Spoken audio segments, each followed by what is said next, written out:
Selam arkadaşlar. Yeni bir dalış, yeni bir mücadele. Denizin altında zaman farklı akar. Derinlik değiştikçe sesler de değişir. Düşünceler bile yavaşlar. 4-5 saatlik dalış süresi bazen 40 dakika gibi gelir. Çanakkale'nin kendine has şartlarında sabrın ritmine ayak uydurarak zıpkınla balık arayacağız. Hadi hemen başlayalım.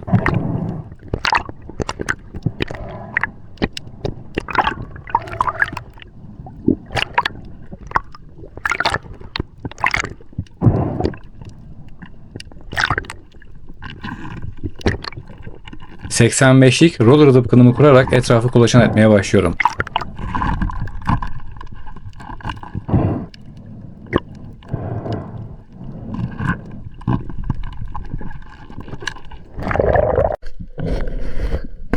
Kıyıda birbirine çok yakın iki ahtapot yuvası çıkıyor karşıma.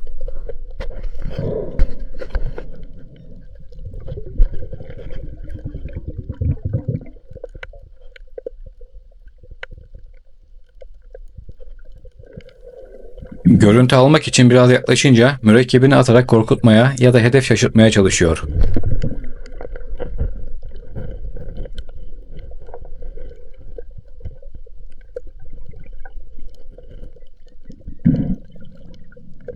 Deniz kestanesinin arkasına saklandı.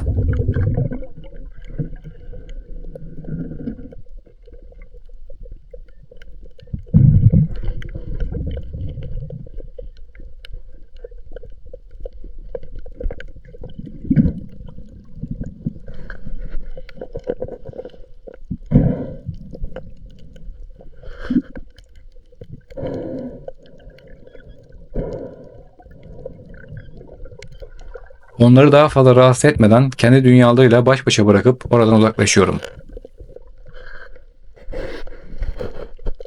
Birkaç sene sonra tekrar görüşürüz belki.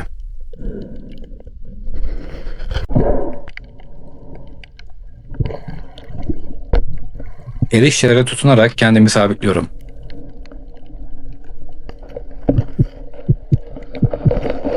Çıkan seslere merakla yaklaşan sarpa sürüsüne isabetli bir atış yapıp içlerinden birini almayı başararak ilk balımı dizgime takıyorum.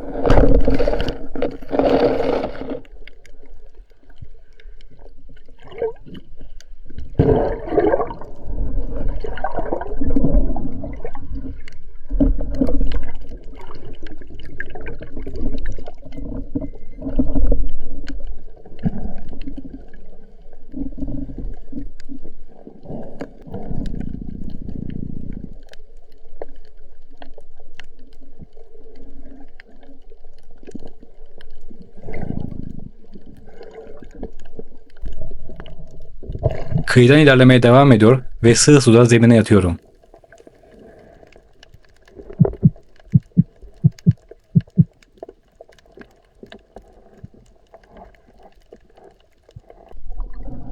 Uzun erişlerin dibinden yaklaşan ispendek.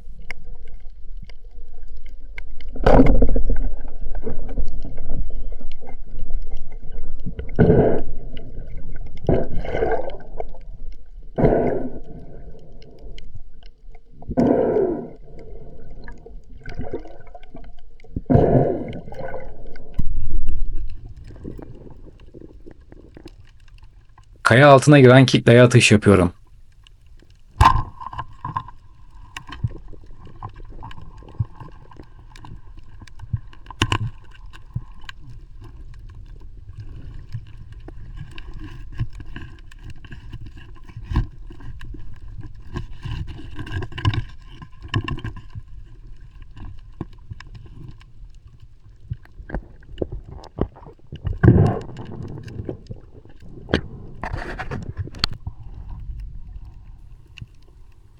Levha şeklinde kaya altında bir mığrı var ve bu üçüncü atışım. Sonunda kafaya net bir atışla almayı başarıyorum.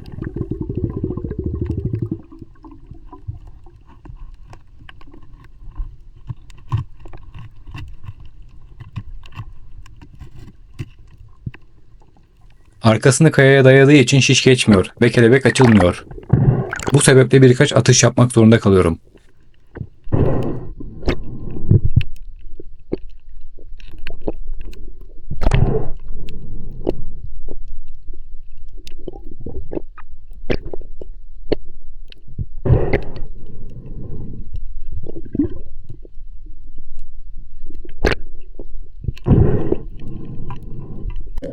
Aşağıdan bana doğru bakan bir çift göz görüyorum ve kontrol etmek için yanına iniyorum.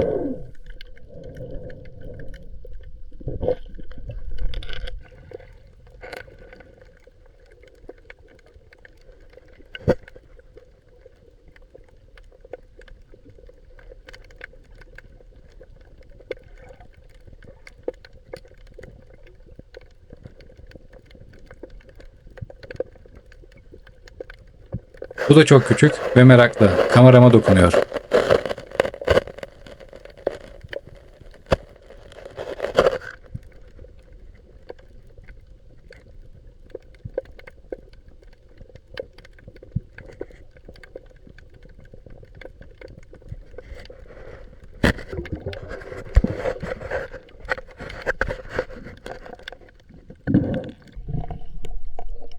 Yine sığ suda deniz çayırlarına tutunarak satılla ilişikliğimi kesiyor ve çağrılar yapmaya başlıyorum.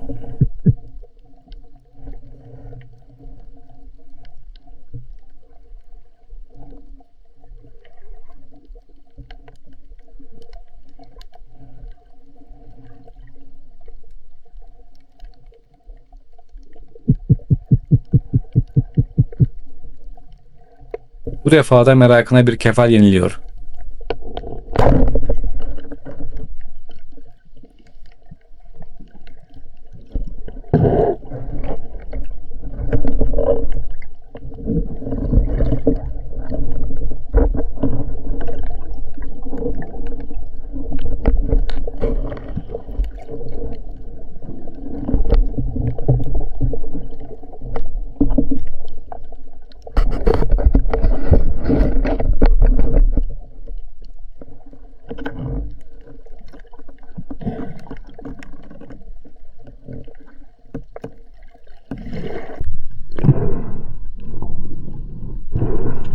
Kumda öylece sabit duran tekir balığını ürkütmemek için kendimi zemine doğru bırakıyorum.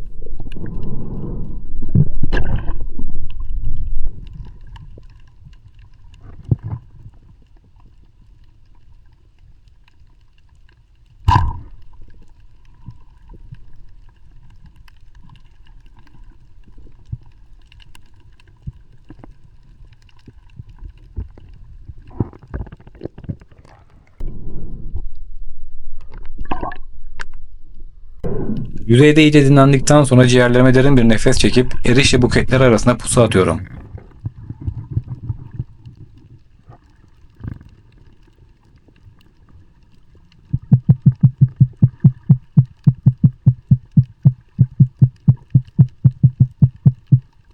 Etrafında mırmırlar toplanmaya başlıyor fakat belki başka bir şey gelir umuduyla beklemeye devam ediyorum.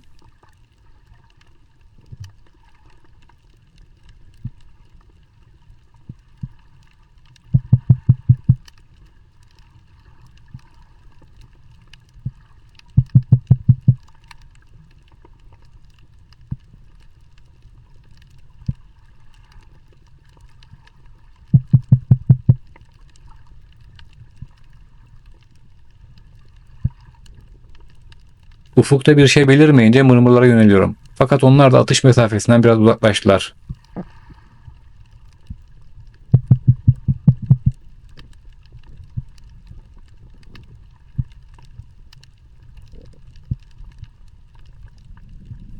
Nefesim tükendiği için şansımı deniyor, isabet bulduramıyorum.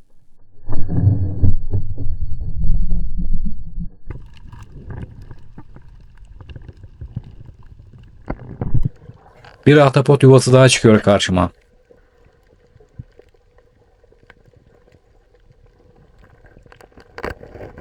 Bu da çok küçük.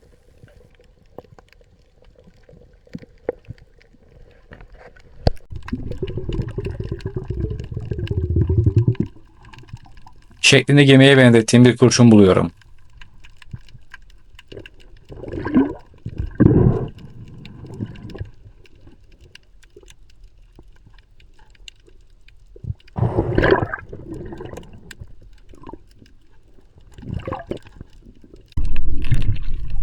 Kaya altında bir mırı daha fark ediyorum.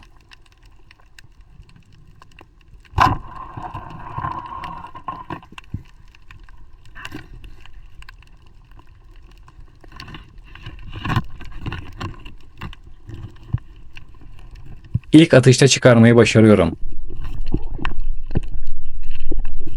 Ağız kısmına denk gelmiş.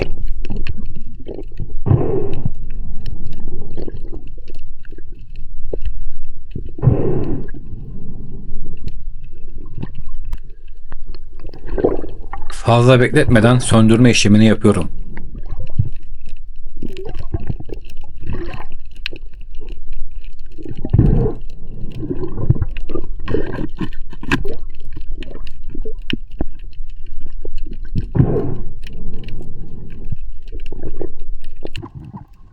Bulduğum birkaç parça kayaların arasında agaşona yatarak deniyorum şansımı.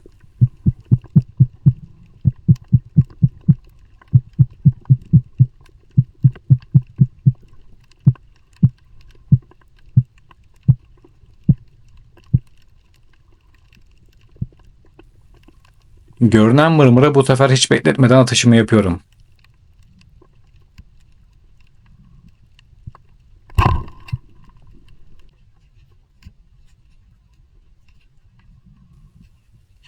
Yan döndüğü anda tetiği çekiyorum.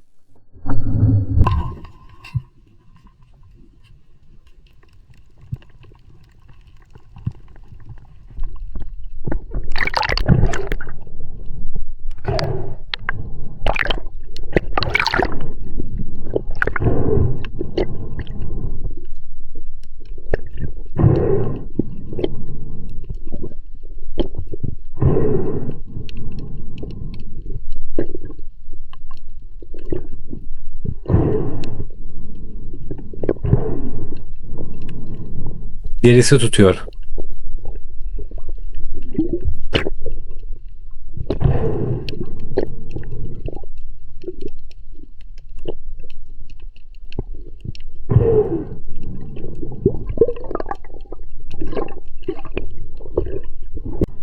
Yeni bir yuva buluyorum.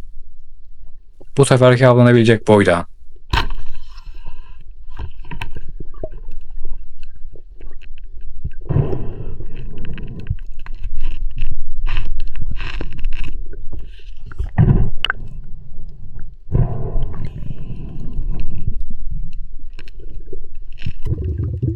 Fakat bununla 3 kolu neredeyse yok sayılır.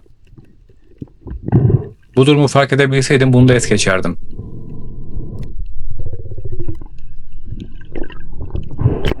Bir oltacıdan kopmuş takım buluyorum.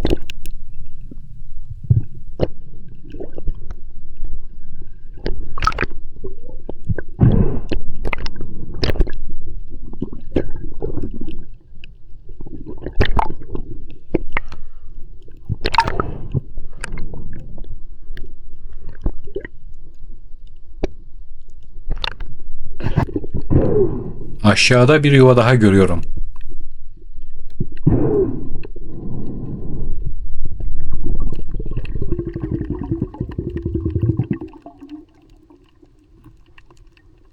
İçinde minik bir ahtapot var. Parmağımı ona uzattığımda o da beni merak edip tanımak istiyor ve dokunarak incelemeye başlıyor.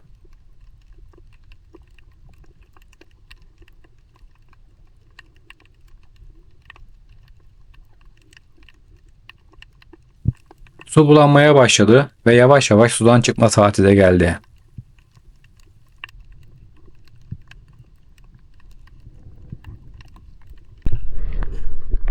Evet arkadaşlar, Saros Körfezi'nin eşsiz sularına yaptığımız bu güzel dalışın da sonuna geldik. Şartlar zaman zaman zorlasa da denizin verdiği keyif her şeye değdi. İzlediğiniz için teşekkür ederim. Videoyu beğenmeyi, yorum bırakmayı ve kanala abone olmayı unutmayın lütfen. Bir sonraki dalışta görüşmek üzere, hoşça kalın.